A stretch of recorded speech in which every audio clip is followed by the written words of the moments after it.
ఈ మేనిఫెస్టోని మేము వెబ్సైట్లో నుంచి తీయడం ఉండదు, ప్రతిరోజు ఇది కనిపించేట్టుగా చేస్తాం. దీని మీద ప్రతిరోజు రివ్యూలు చేసుకుంటాం. దీన్ని మనస వాచ కర్మన దీన్ని అమలు చేస్తాను. అమలు చేసిన తర్వాత వీటిని చూపించి 2024లో 5 ఏళ్ల తర్వాత మళ్ళీ ఎన్నికలు వచ్చినప్పుడు ఇవన్నీ మేము చేశాం, ఇక ఆశీర్వదించమని చెప్పి ప్రజలను గర్వంగా అడుగుతాం. ఎవరైనా కూడా నెట్లో పూర్తిగా సమగ్రంగా కూడా చూసుకునే అవకాశం ఎవరికైనా ఉంటుంది. ఎందుకంటే మన మేనిఫెస్టో మాయం చేయం.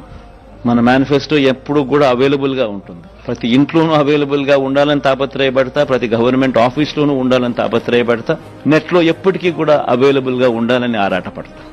కాబట్టి మేనిఫెస్టో ఎప్పటికీ అవైలబుల్ గా ఉంటుంది నెట్లో. ఎవరైనా కూడా ఇంకా డీటెయిల్స్ లేకపోయి చూసుకోవచ్చు.